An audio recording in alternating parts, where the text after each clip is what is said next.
Oh, excellent. Thank you for this drink. This is let's the cheers. most delicious drink with maple syrup that I can find with the ingredients that I find in my cabinet. I mean, we make do with what we have. I feel like we've all become more resourceful this past 8 months. So you're putting your skills to the test, and I'm the reaper of that benefit. So what I've learned over quarantine, and how to put things together with the limited resources that I have in my cabinets. Yes. How to pick my lamp up off the floor with the limited resources that I have. I'm like, I can make this cocktail. I don't need the bitters. Tofu doesn't go bad, right? I can have this. That's it. I don't know. That's a topic for another time. But, I mean, last year, around this time, or even, I guess, 2018, because we're getting to the end of 2020. I'm still thinking of 2019. It's been 9 months. It's been 9 months. Yeah. It is now September. All right. So there's been a big change for you from being really heavily invested in doing in-person content like panels and things like that. And obviously everything's been, geared toward the BIPOC community, especially brown women, with a focus on identity and activism. And you stepped away from that for a while. So now we're making this, and I think the first thing we gotta do is clear that address it, and put it on the table, put it down so we can pick up something new. Address it. Why I kind of disappeared and was like, all right, I'm just gonna pretend this didn't happen. Like Homer fading into the bush. So this didn't happen.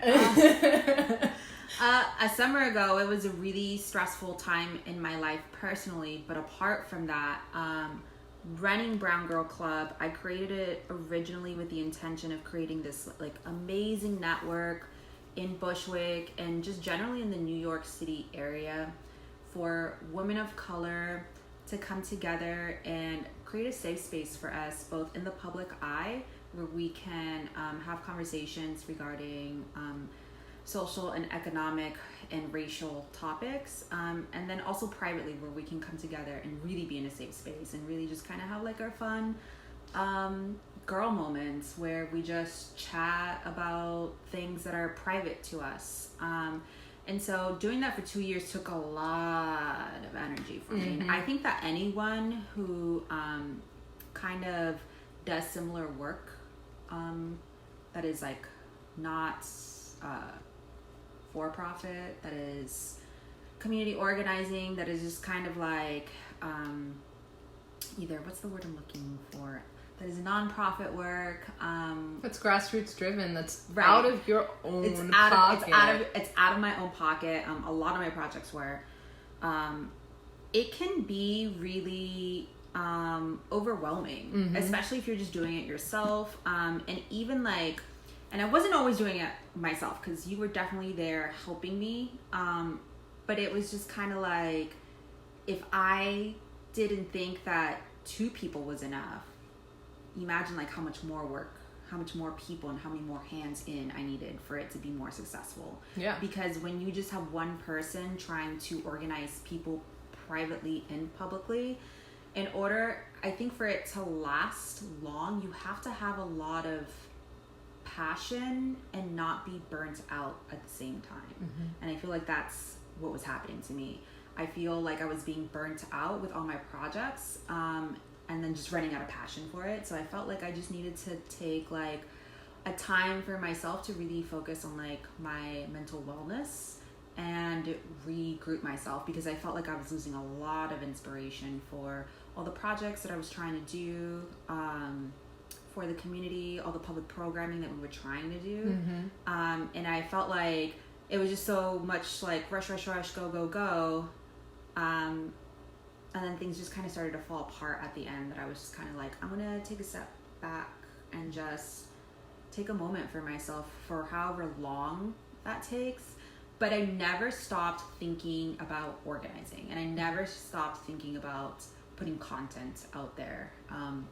Right up until like maybe a couple months ago, when I started like thinking about how else can I put content out without like being in person, not just because of COVID, but because like it takes so much time and effort and money to physically organize in person. Yeah, I remember when you were in the thick of it, the engagement alone, like you had to, like you were saying, be almost 3 people, because you have to constantly make sure that you're keeping in contact with the people that show interest in the programming that you're trying to put together. You have to make sure that you're constantly advertising and trying to fundraise, and it's a lot for an organization that's a 501c3.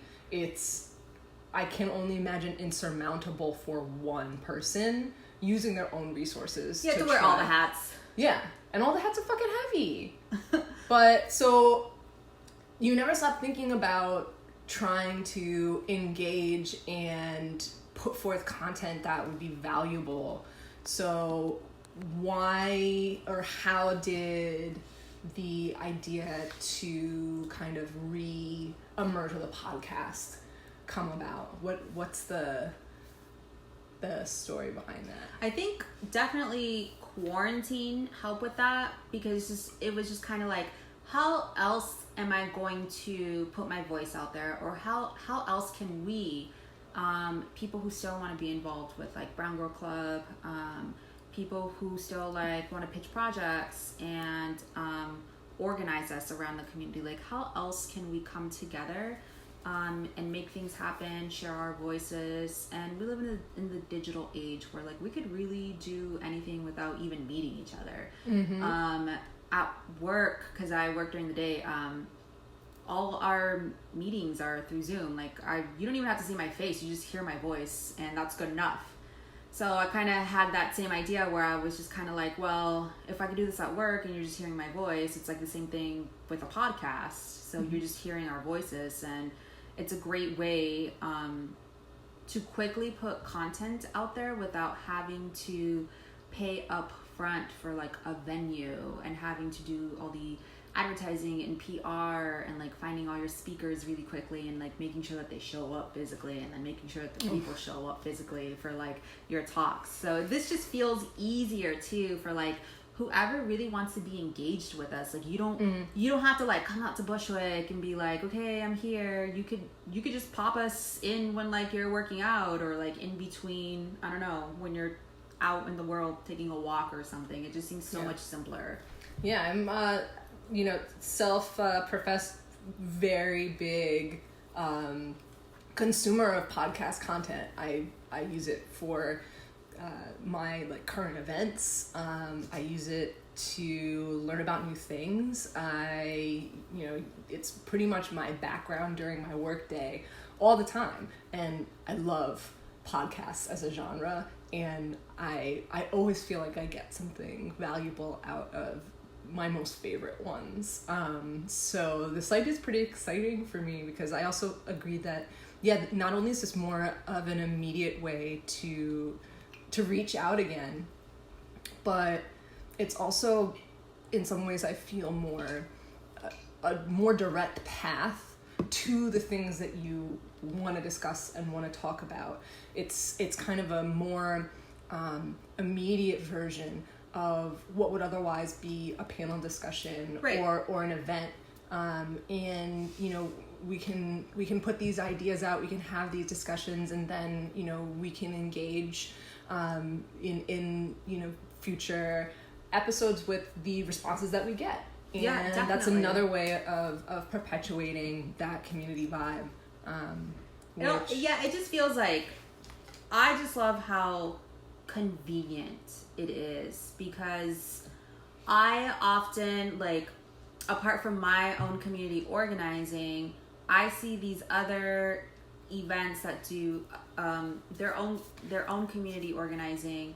This is of course pre-COVID, all around the city, and I would always think like, oh man, I wish I could like broadcast it, or I wish they could like strip the audio from it so that like I could go back and listen to it like on my own convenient time.